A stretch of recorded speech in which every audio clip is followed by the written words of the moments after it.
Bonjour et bienvenue sur Bubble Guide, la chaîne qui rend simples les concepts financiers les plus complexes et qui vous parle du quotidien des entrepreneurs. Je suis Lenny Perron, le président et fondateur du cabinet de recouvrement Solutions Créances et cofondateur de Bubble Guide.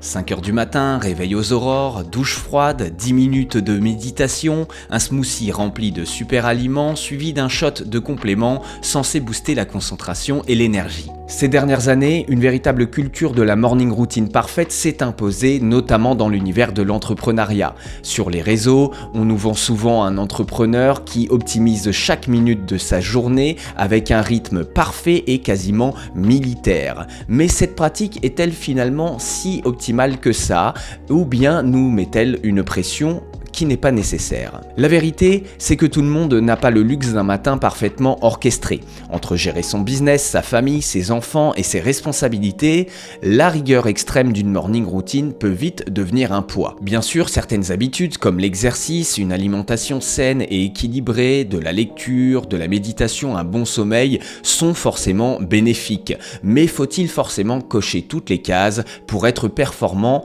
Ça, c'est une autre affaire. Car finalement, le vrai problème réside peut-être ici. Ne sommes-nous pas parfois en train de confondre discipline et efficacité?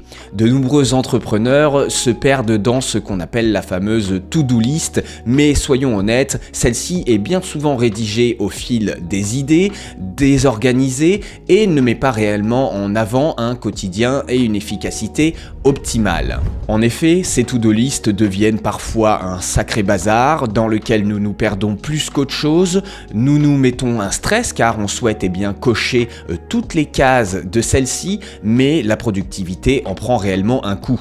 La solution, c'est peut-être de remplacer la to-do list par la should-do list. Plutôt que d'écrire tout ce qui nous passe par la tête et tout ce que l'on doit faire, la should-do list hiérarchise les tâches par priorité en gardant systématiquement une concentration et un focus sur les tâches qui génèrent réellement du profit, de la rentabilité, de l'efficacité et du résultat. De cette façon, on organise notre journée en priorisant les tâches qui ont un véritable impact sur notre business et puis on se concentre ensuite sur les tâches un peu secondaires qui sont telles que la gestion ou la rédaction par exemple d'articles ou autres.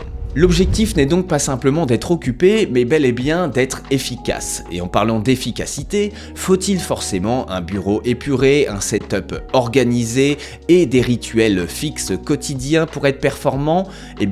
Pas nécessairement. Celui qui travaille à la maison tous les jours, par exemple, ferait bien de varier un petit peu son cadre de travail pour stimuler à la fois sa productivité, mais aussi sa créativité. Pourquoi ne pas s'installer sur le canapé avec un documentaire en fond sonore pour traiter des emails par exemple, de quoi passer un moment à la fois productif mais aussi un peu en détente. Ou alors pourquoi ne pas aller dans un café avec un casque et de la musique pour rédiger un projet ou les futurs posts LinkedIn.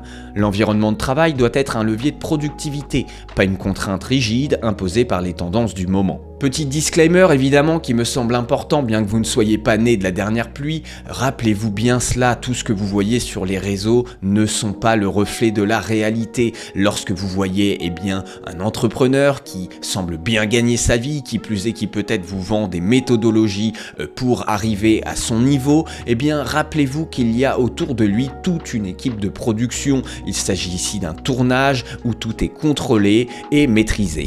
Aujourd'hui, la scénarisation de la réussite est donc une thématique qui fonctionne très bien. Cependant, rappelez-vous ceci, l'entrepreneuriat n'est pas une course de vitesse, mais bel et bien un marathon où nous allons devoir à la fois manager notre productivité, notre motivation, mais aussi notre santé. Il s'agira donc pour tout à chacun de trouver sa propre méthodologie, faite plutôt sur mesure, avec pour objectif de conserver son énergie toujours au maximum, de manager sa motivation et de garder aussi des espaces de travail avec des paliers de décompression. Pour être efficace, il faudra donc se créer ses propres poches d'air pour se recentrer et éviter de s'épuiser. Votre routine n'a donc pas besoin d'être glorieuse, parfaite et encore moins photogénique, elle doit surtout vous correspondre. Dites-moi désormais dans l'espace commentaire si vous avez vous-même des daily routines, des morning routines, des habitudes qui fonctionnent bien avec vous, d'autres qui peut-être ont été un échec, cela m'intéresse énormément. N'oubliez pas également que vous trouverez en description sous cette vidéo le lien vers le guide Bubble Guide sur la gestion financière qui vous donnera toutes les clés pour une bonne réussite et un bon management au quotidien. Merci beaucoup, à très bientôt.